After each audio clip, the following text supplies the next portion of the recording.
Летя с колата, нататък, без края летя. Папа Франциск всъщност каза няколко неща, които много биха ми били полезни в следващите дни. Викат, друго нещо, което така много ясно ме посъветва, е, че ако се борим едновременно с най-корумпираните в България и с вражески сили от чужди страни, двете битки едновременно се водят много трудно.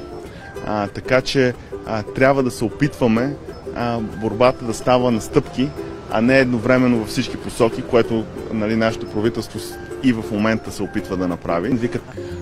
Всъщност това, което се случи, много от министерствата вече са направили доста работа заедно. Винаги фокус е вето, не вето, вето, не вето. Въпросът е тук, че да видим нещата, които вече сме направили. Този формат, аз иначе има различни формати, но този формат е наистина формата, когато трябва национално съгласие.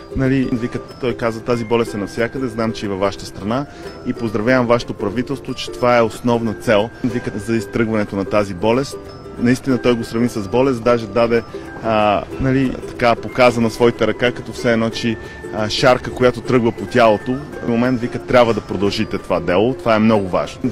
Като цяло благослови нашата работа и срещата с папата, той наистина показа симпатия и искаше да покаже, че всички сме заедно в борбата срещу злото и наистина той отдели повече време, отколкото беше планувано.